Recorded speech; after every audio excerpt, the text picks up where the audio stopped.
ফ্রান্সের প্যারিসে ই sports world কাপের মঞ্চ থেকে আপনাদের সবাইকে আরো একবার স্বাগত জানাচ্ছি। তানভীর হাসান। সুখবরটা ইতিমধ্যে অনেকেই জেনে গেছে, তবু একবার বলতে চাই, এই প্রথম ই স্পোর্টস ওয়ার্ল্ড কাপে বাংলাদেশের কোনো টিম কোনো একটা সেকশন থেকে প্রথমবার বুইয়া পেয়েছে বা ম্যাচ জয় করেছে, সেটা ছিল স্ট্র হেডস। গতকাল সেই ম্যাচটা হয়েছে এবং এখন কিন্তু চলছে সার্ভাইভাল ম্যাচ, অর্থাৎ এই ই স্পোর্টস ওয়ার্ল্ড কাপের গ্র্যান্ড ফাইনাল অনুষ্ঠিত হবে 18 তারিখ, অর্থাৎ 18ই জুলাই। সেদিন বিশ্বের 12টা সেরা দল বিশ্বকাপের ফাইনাল ম্যাচে অবতীর্ণ হবে। তাদের মধ্য থেকে অলরেডি 8টা টিম কিন্তু সিলেক্ট হয়ে গেছে। এখন রয়ে গেছে বাকি 4টা টিম। গত 2 দিন যে ম্যাচগুলো হয়েছে সেখান থেকে পয়েন্ট তালিকায় যারা শীর্ষে ছিল সে 8টা টিম 4টা করে গ্রুপ থেকে তারা উঠে গেছে। বাকি টিমগুলো থেকে অলরেডি বাকি গ্রুপ থেকে অলরেডি 4টা টিম বাদ পড়ে গেছে। আর বাকি যে 12টা টিম আছে সেগুলো থেকে কিন্তু এই সার্ভাইভাল রাউন্ড চলছে।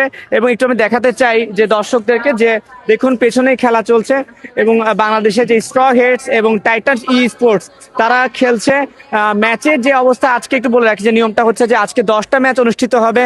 সেই 10টা ম্যাচ থেকে যারা পয়েন্ট টেবিলে শীর্ষে থাকবে তারাই কিন্তু ফাইনাল ম্যাচে অবতীর্ণ হতে পারবে। এখান থেকে অর্থাৎ এখান থেকে 10টা ম্যাচের পর 4টা টিম যারা একদম র্যাঙ্কিং এর প্রথম দিকে থাকবে আজকে টিমের পয়েন্টের দিক থেকে, তারাই কিন্তু ফাইনালে ওঠার সুযোগটা পাবে। তো বাংলাদেশের যে 2টা টিম আছে টিইসি এবং এসএইচ অর্থাৎ স্ট্র হেডস, তাদের কিন্তু ফাইনাল খেলার যে সুযোগটা সেটা কিন্তু এখনো আছে। এবং শুরুতে বলছিলাম যে ইতিহাস রচনা করেছিল বাংলাদেশ ই স্পোর্টস ওয়ার্ল্ড কাপে স্ট্র হেডস প্রথমবারের মতন কিন্তু বিশ্বকাপের এই মঞ্চে বুইয়া পেয়েছে, অর্থাৎ একটা ম্যাচ কিন্তু তারা জয় করেছে। এবং প্রথম দিন যদি বলি তাদের পারফরমেন্স বেশ খারাপ ছিল, কিন্তু পরের দিন তারা এমন ভাবে কামব্যাক করেছে, অনেকে বলছে যে আর্জেন্টিনা যেমন 7 মিনিটে ইংল্যান্ডে দর্পণ চূর্ণ করে দিয়েছিল, ঠিক তেমন ভাবেই কিন্তু স্ট্র হেডস ঘুরে দাঁড়িয়েছে।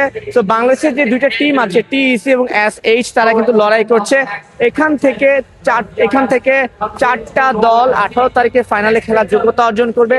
সেই খবরগুলো আমরা আপনাদেরকে অবশ্যই দেব। এবং একটা কথা বলে রাখতে চাই যে স্ট্র হেড বা টাইটান্সের যারা আছে তাদের খেলা শেষে আমরা চেষ্টা করবো প্লেয়ারদের যে অনুভূতি আছে, রিয়াকশন আছে, সেগুলো আপনাদেরকে পৌঁছে দিতে। তো আমার কাছে ফ্রান্সের প্যারিসের ই স্পোর্টস ভেন্যু থেকে এই ছিল এখন পর্যন্ত সর্বশেষ।